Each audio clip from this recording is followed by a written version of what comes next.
Hi scholars, Miss Charles here, ready to help you grow your brain. In our video today, we're going to be going over two things. First, we're going to review our vowel team that we learned in our last video. And secondly, we're going to be going over our comprehension strategy for when we read our book, Cleaning My Room. Comprehension just means how you understand or remember what you read. Okay? If you don't have your story, Cleaning My Room, in front of you, now's a good time to pause the video and go grab it.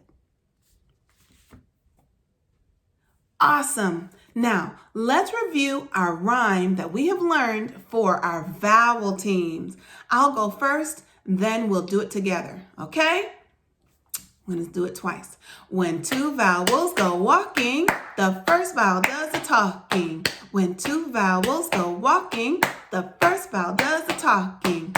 Let's do it together. Ready? 3, 2, 1. When two vowels go walking, the first vowel does the talking. When two vowels go walking, the first vowel does the talking. Awesome. Now that rule applies to most words that have a vowel team. It might not happen every single time, but most of the words apply this rule. So let's jump right in. We've been learning all about the long U sound. We've learned there were two spellings that we're reviewing in this video. U-E and U-I. They both say you or oo.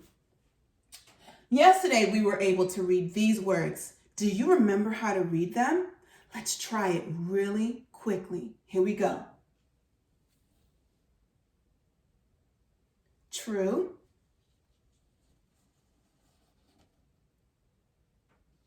Blue.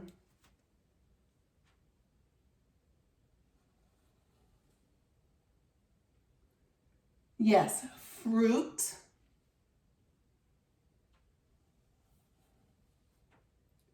Suit. Way to go. Shine to you. Let's continue reading the words on the UE side.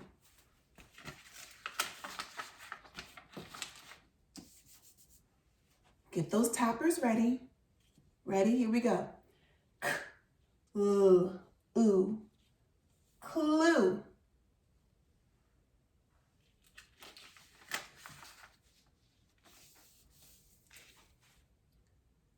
Rescue. Rescue. Rescue. This word is rescue. This word was clue. This word is rescue. Wow. Let's do this one. Do. Like that's when you have to turn something in when it is do. Does that make sense? Great. Do. Let's move to the UI sound side.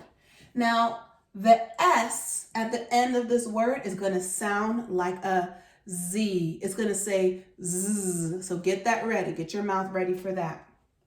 Here we go. Ooze. Ooze. What's the word? Cruise. Cruise. Like you go on a cruise ship, or when you drive slowly in a car, you are cruising. Okay? Good job. Here's our next one. The C at the end of this word is going to sound like an S. It's going to say S. So get your mouth ready for that sound. Juice.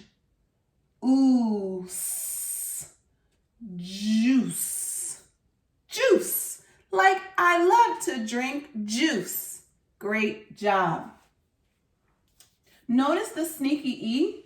Even though it's a vowel team, it's making these consonants make a different sound, but it is still making that vowel change its sound. Does that make sense?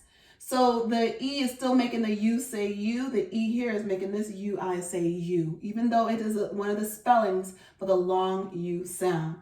Some of the rules that I've taught you before will be combined with new rules that I'm teaching you. So just keep all those things in mind, keep building your brain, and you will be a decoding superstar, okay? We have one more word. And similar to this one, the S is going to say Z, okay? Here we go. Get your mouth ready. Ooze. One more time. Ooze. Bruise. Bruise. Like if you hurt yourself, you might get a bruise. Bruise. There was a vowel, not a vowel, two consonant blend here. Just remember that there are two sounds there. Let's segment it one more time. Ooze. Bruise. Wow. You read some really big words there. I'm super proud of you. We were able to read true, blue, clue, rescue, do, fruit, suit, cruise, juice, and bruise. Shine to you.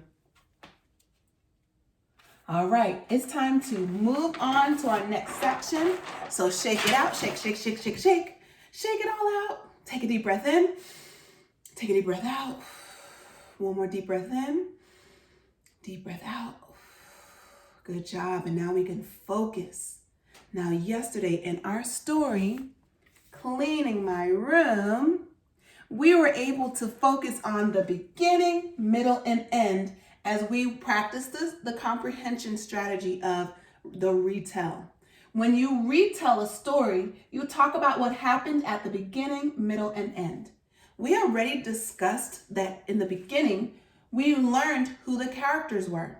The characters were the little boy and his mom. Is that right? Yes. There was nobody else in the story, and the story did not talk about anybody else. The clothes did not come to life, so they're not characters in the story. Does that make sense? Great. So today, we're going to focus on what happens to the characters and how are the characters different than they were at the beginning of the story. So let's grab this book. We already know what happened in the beginning. We're going to use text evidence to answer these questions. Now, text evidence means that you are using the book or the text to find the specific page that your answer is on.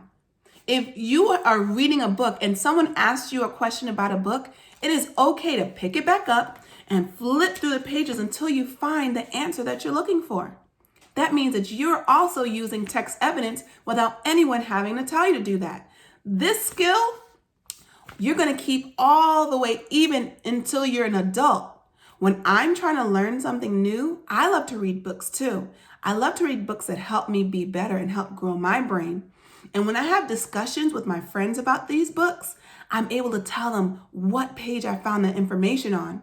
Not only does it show them that I know what I'm talking about and that I actually read the book, but it helps them go back to that page and find the information for themselves too.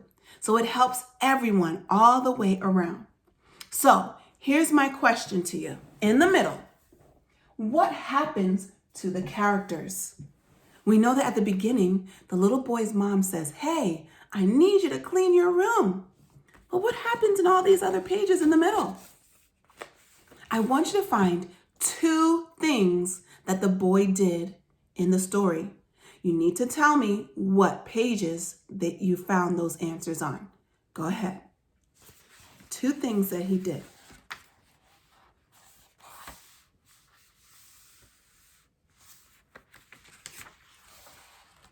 And when you're ready, some of you are already telling me your answers. You can tell me what you found, okay?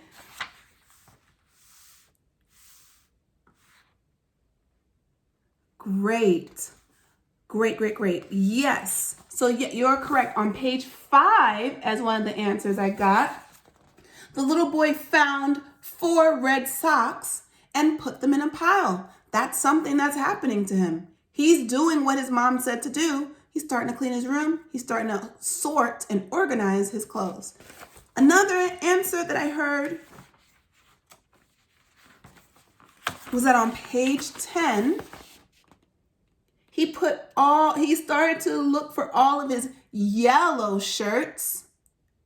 And then on page 11, he found them and put them in a pile. Do you see how something is going on? Something is changing in the middle of the story. His room is starting to look slightly different as the pages go on and on. Did you notice that? Okay, great. Now, so we know that in the beginning of the story, his mom says, hey, I need you to clean your room. In the middle of the story, he starts cleaning his room by putting his clothes into different piles. Here's my next question as you help me retell the story. What happened at the end? How are the characters different than they were at the beginning of the story? One way to help you do that is to go to the beginning of the story and see what happened there. So you're going to open up to page 3. I see and I read that his mom says, I have to clean my room. Can you help me sort my clothes? In the picture, I see his mom saying, clean your room. I see he's not too happy about that. I'm going to look closely at the last page now, okay? Flip with me to page 12.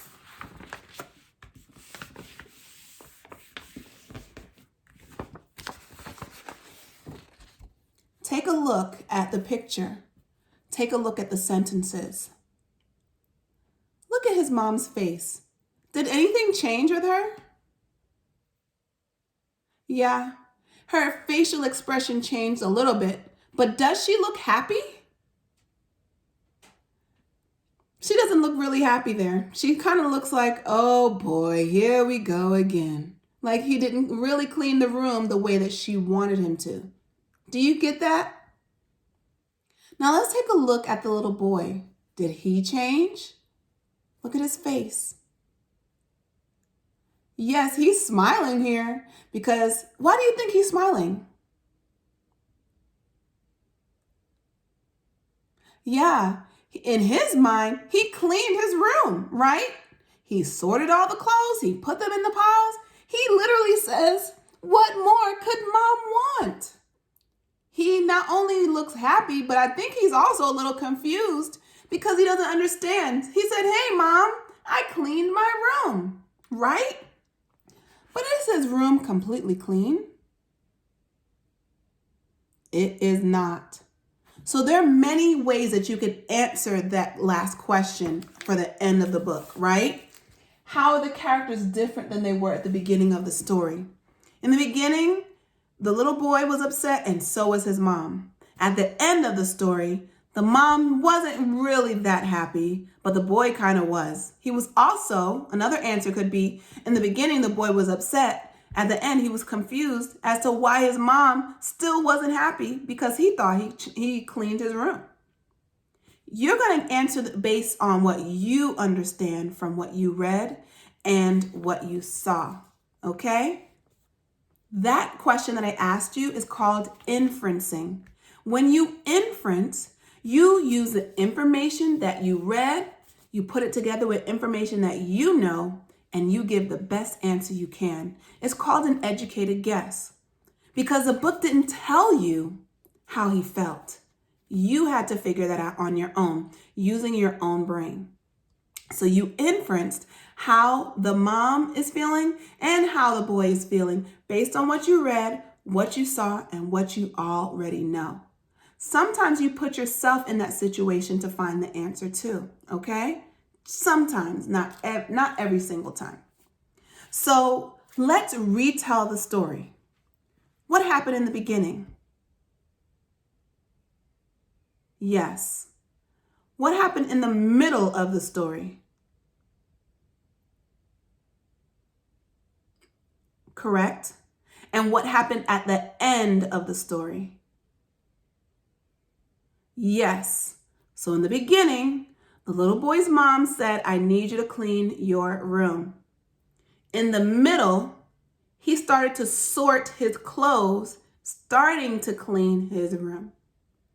At the end, the room was almost clean, but his mom was still not happy. We were able to practice retelling our story today. We really looked closely at the characters, what happened to them in the middle of the story, and how they changed throughout the story by the end of it. You were able to use your own words to tell me what happened in the beginning, middle, and end. You also threw a little inferencing in there as well as text evidence. Scholars, wow, you really grew your brain with this information today. I am so proud of you. Shine to you. Your job today will be to read the book 2 to 3 times. Think about whatever other questions you might have about what's going on in the room. What else could he do to make his room look even better at the end? Right? Read it 2 to 3 times. You may grab an adult or a friend to help you make sure that you're safe and sound and quiet and calm as you're focusing on your book, stretching out the words, blending them back together. You've got this. You are decoding masters, and I believe in you. Until next time, bye. As you read your story today, you may come across some words that might be a little bit difficult. So let's review those vocabulary words now. Room, clothes, found, shirt, pile, sort.